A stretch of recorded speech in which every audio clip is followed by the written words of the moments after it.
It's that time again. ThinkingRealEstate.com. Or is it just Thinking Real Estate? Help me out. Oh, well, it's both. If you go on the internet, you have to do the .com. Or you could, I guess you could Google Thinking Real Estate and you'll come up with us. Hopefully. Lots of us. Right? Hopefully. One of me, but lots of us. Who knows? Are you texting? I was, yeah, sorry. What can I say? Go ahead. Okay. Introduce your guest. Oh, Bill Schlechte. Hi, Bill. I switched seats on him. Did you notice? Yeah, I did notice. I like to got shake here. you up and see if you're awake. No problem. Okay. So we had a session at the city last night, strategic planning, to decide how we were going to do strategic planning. So how did that go? That was good. It was, an hour and a half, I think we sat there. Bob Wheaton was there. I'll have to read the paper, I guess, see how we did. What kind of strategic planning? Just to set some overall goals for the city. Okay. Did you set any? No, we were just figuring out how we were going to do it. Oh. Determining whether we were going to have a facilitator or do it ourselves or what have you. So Nothing set yet? well, we are going to do it ourselves right now.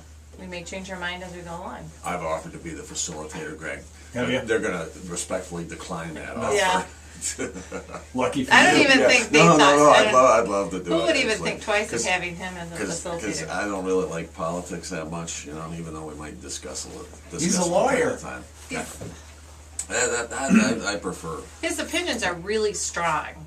I mean, they're not just, well, what's your opinion? Let me listen to him. His opinions are really strong when he has them. But I am willing to listen. I'm certainly willing to listen to both sides of an argument and make a decision based upon the rationale of each.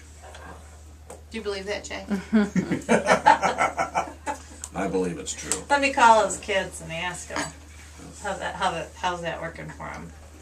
So, anything particular you want to talk about today? No, on Tuesday I did an all-day seminar for a commercial brokerage firm in Detroit area.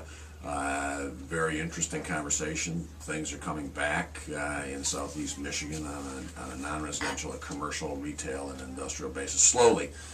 But they are coming back. And then I did a seminar yesterday for the commercial group out on the west side of the state called the Commercial Alliance of Realtors. Had about 120 people at that seminar. And again, the mood is decidedly different from what it was a year ago, 2 years ago, and 3 years ago. They're starting to see activity on the west side of the state as well. So things, in fact, at least from my perspective as a lawyer representing these people who are doing transactions, doing deals, and also doing workouts, things are improving. I thought I read the market value in Detroit was up 7%. 7.8% was the number that I saw the other Okay. day, but I think that number had to do with residential properties. Yeah. We're thinking the same one. Yeah, I saw that number, and that was phenomenal. That was the August figure. And I assume when they say Detroit, they mean Yeah, the greater This- metropolitan right, area, okay. right. So, yeah, but what the real indicator for me, it's really twofold. When you see the uptick in residential sales, that means one of two things. Either you've got outside investors who are vultures who are coming in and picking stuff up, or you have people who are actually buying those homes for the purpose of living in them. And I think that's what we're now seeing, which in turn is the second indicator, means that people are going back to work, they have jobs, they're able to get a mortgage in order to be able to afford the house. Speaking of vultures, I got the county tax foreclosure sales coming up on the 27th. Did you call the county vultures? No, No, no, no, no, she's no. not. No, and when the Okay. instant that she started that conversation and she used the word vulture, I was about to hit her on the shoulder and say, you don't want to use that term in connection with anyone or anybody or any entity. Well, I don't know You- the people in particular, but I got a phone call from someone out of San Diego wanting to know the value of real estate in Jackson, and I started asking him questions back, and apparently he was going to start buying some of these properties at the county tax foreclosure sale. And I said, well, what are you going to do once? He wanted me to go out and inspect them, and I said that's not what I do. So, but anyhow, She won't even go down in the basement of an REO property, which is a bank-owned property, fearing what she might find. well, no, So, it's not fear. I didn't grow up with a basement. Go ahead. Anyhow, The guy was going to purchase these properties sight unseen and then turn around and put them back on the market. And What's wrong? What's wrong with that? Well, if they didn't sell prior to tax foreclosure. Well, no, they don't sell prior to tax foreclosure. The tax forfeiture process was changed, so you no longer have a sale to the public for payment of the taxes. It now goes to forfeiture. It goes to a judgment of foreclosure. The property is then owned by either the taxing municipality, or if it decides that it doesn't want the property, it goes to the next highest level, the county. The county doesn't want it, goes to the state, and the municipality will get paid by the county if it wants it, or the state if it wants it. But then, once it's forfeited and the judgment of foreclosure in the circuit court is entered, and it's not an open sale to the public, once title is now vested by the tax forfeiture process in the municipality, it holds the tax foreclosure or tax forfeiture sale. Those properties now are sold outright. There's no period of redemption once that's Oh, right, takes I place. understand that, but at the last tax sale, there are several properties that didn't sell, many vacant land, a lot there are, I think 108, I'm told, of the cities that didn't sell, which are condemned. So what we're seeing in the city apparently are people buying these, turning around and selling them. They're condemned properties. The unfortunate person buys it, turns around and tries to move into it, and then they can't because it's condemned. It's not habitable. Yeah, but again, anybody who's buying a parcel of property has a requirement of due diligence in Michigan to at least find out what the status of the property is. You'd be surprised how many people out there don't do that, don't know to do that, aren't as savvy as... So this person wanted to people. buy property Right. without really having much knowledge of what they were buying. So you've got $100, the minimum bid is $100, so now you can buy them. I don't know if I know they'll probably be sell for more than 100, I would assume, but those that are decent. Some came back on the market I saw that didn't go all the way through. Purchaser might have backed out at the last minute at the last one or something. So anyhow, it's kind of interesting. Well, I believe today in the Detroit News, I believe it was today, that they're saying these houses that are flipped, they're really losing money on them. That the municipality is, or that the person is purchaser. That very well could be. I'm more a firm believer in buyer beware. If you're going to make an investment, whether it's in real estate or in stocks or in gold or in mattresses, whatever it may be, you're making a conscious decision. And if you fail to do due diligence in determining the condition or value of whatever it is you're buying, we chalk that up to... But these are people... Let me finish. You chalk it up to one of two things, either stupidity or ignorance. And stupidity is something you can't change. It's something you're born with. Ignorance, of course, is a choice. And so, take the time to do it. It's like when somebody comes to me and they want to buy a parcel of property. And I say, okay, here's what we're going to do. It's non-residential. You're going to do a Phase 1 ESA, Environmental Site Assessment. How much is it going to cost me? Well, I've got a company that'll do it for $1,500 anywhere in the Lower Peninsula. $1,500, I'm not going to pay that. Well, now you run the risk that there's something wrong with the property. I'll give you a good example. I just got an environmental assessment back on a property in a downtown location. I won't tell you where. Nobody would ever suspect that there was a problem. Turns out that the historical search shows that back in the early 1900s up until about 1940, the property next door was a dry cleaner. They show 2 underground storage tanks for purposes of the materials used in the dry cleaning establishment. Voila, now all of a sudden we have an environmental concern that very few people would even think about. And if you don't do an environmental site assessment, you won't find out about it. You have a huge potential problem that not only might diminish the value of the property to zero, it might be worth less than zero because now you might have an obligation to clean it up. So, and that's just a small example. There's a dry cleaner on an old dry cleaner on Chrisbell Road that's on the auction block for the 27th. So, what about commercial property that's on the auction block? Should anyone interested in getting a baseline environmental You have before. to do due diligence before the auctions are cash on the barrelhead. That's the sale on that date. There are no contingencies, nothing else. It's as is. As is. And And so you if can't even you're- go in the property. If you're interested in any property, you do your due diligence before the auction, and you then, that's more of a gamble on a non-residential property or commercial property, because if you haven't done your due diligence, now it really is buyer beware. You take what you bought. Okay? What happens if they don't sell at auction? I don't know the answer to that. It's held by the municipality, whichever municipality decided that it was going to, if the local assessing authority said, we'll take it and sell it, or the county or the state, it now becomes that entity's property. I assume it goes back on the block at some point. Whether it goes on the block in the next auction or subsequent auction, I don't know the answer to that. Sorry, and you thought that I knew the answer to I thought you absolutely every did. single question. Right. I can't imagine anybody, unless you're Al Taubman, is going to buy property without the eye test. Al Taubman won't do it either, neither will Van Andel or anybody with any sort of sophistication or savvy. They won't show up at one of those auctions to do that. At the auction, you're either a neighbor who's got an interest in the property, or you're somebody who has had your eye on that property for some time, and you show up at the auction, or you're a speculator. You're going to pick it up for the $100 or the $1,000, whatever it is. See if you can sell it. If you can't, it's just that And they're amount the of ones money. taking advantage of the people who don't know any better. Well, what's this little controversy we had city county on that? While there was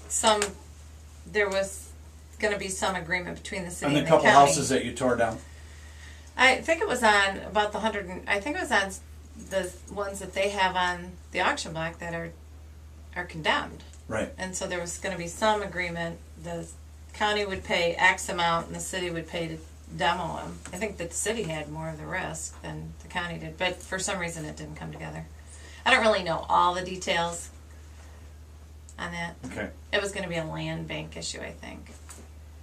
And unless you're sitting in on all those meetings, it's hard to understand it completely, I've found. Okay. Yeah, and I know nothing about that dispute Okay. between I know the nothing. city and county.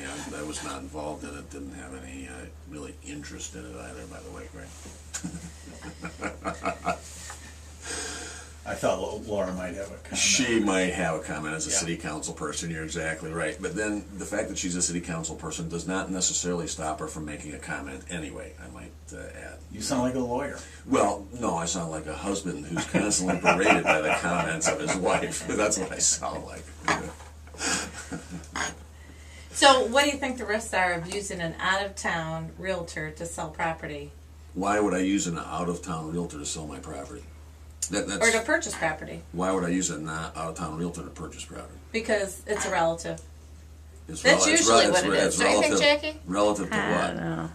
It's becoming you're- more common. You're- Or the agents they might make more commission if they sell this house in Okay. Jackson County versus one that's in the Detroit area. This is a no-brainer. First of all, if you're listing property and you list it with an out-of-town realtor, it's not as bad as hiring a buyer's agent from out of town.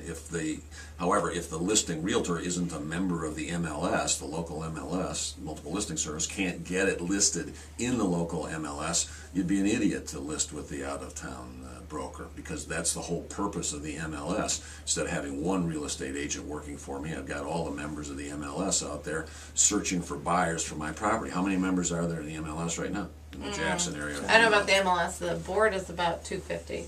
So We okay, tend to have so more in our multiple listing all right, so I've service. got 250. Why would you do that? Okay.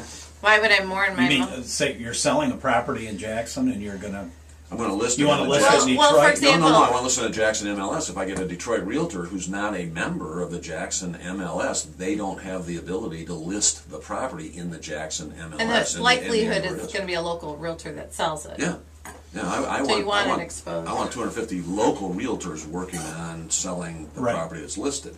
Now, there are reciprocal agreements between certain boards and MLSs, so as long as the listing broker is a member of the Jackson MLS, I've gone a long way toward solving the problem of having an out-of-town listing broker.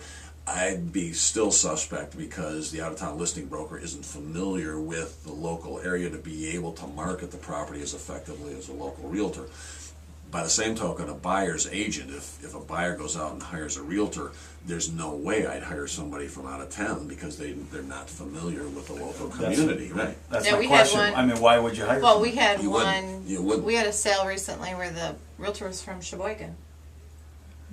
$65,000 piece of property. Yeah, what the realtor should do in Sheboygan is refer it to a local real estate broker. The local real estate broker will pay a referral fee to the Sheboygan realtor. A lot of people most people, I think, consumers, sellers and buyers, have no clue how the multiple listing service works. And maybe one So was session that a relative? we ought to talk Yeah, it was about their parent. It was the buyer's parent. Okay. Yeah, they have no idea though how the MLS works, how the Right. referral system works, and when you get these buyers who go to a number of realtors to find out what properties are out there, they're absolutely nuts. All they're doing is creating a problem for themselves and for the realtors. I just got a referral from an Ann Arbor broker. Who, they didn't want to come to Jackson and, right, and deal with it. and I Well, know that sounds feasible. Well, your your neighboring counties. I mean, I'll give you a good example. I had a listing that was Rives Junction mailing, but it was Ingham County. I think it was Rives Junction mailing. Tompkins Same mailing, thing. and but it was just over the border in Ingham County. I didn't know Ingham County had a point of sale inspection, this is for septic. septic and well and stuff. well and septic And inspections. it where- cost, I ended up having to participate in the cost of that because I didn't know where I should have known as a realtor. I do now. So you learned a I learned a lesson. very Yeah, learn the valuable- valuable lesson by an economic punishment is Right, what it is. right. That's right. So But Any houses, open houses, let's see what we have. We do have some open houses. conferences? Don't we have open houses this weekend, Yeah, Jackie? they're not on there. Coon Hill and Kennedy. Which one? Coon Hill and Kennedy. We have open house on Coon Hill. What's the street? 8838. 8838 No. Coon. what'd you say? 8838. 8838 Coon Hill. A nice little manufactured home. I think it's 55,000 Something like in that. that range. And then Kennedy, 5123, I don't know. something like that. 5100 block of Kennedy. Nice little 2-bedroom house, but the beauty of that one is it sits on 55 acres. And those open houses are 1 to Where's Kennedy? 230.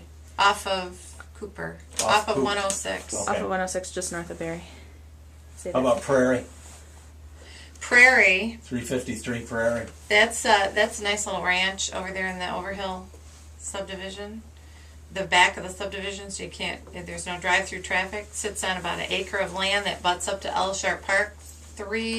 4 bedrooms, 2 full baths. 1 bath needs to be completely renovated. Hardwood floors, fireplace, stone brick, exterior 3-car detached garage. Good. $79,900. That's a deal. great house. New house, although we do have a new one, a cream puff. 110 North Thompson.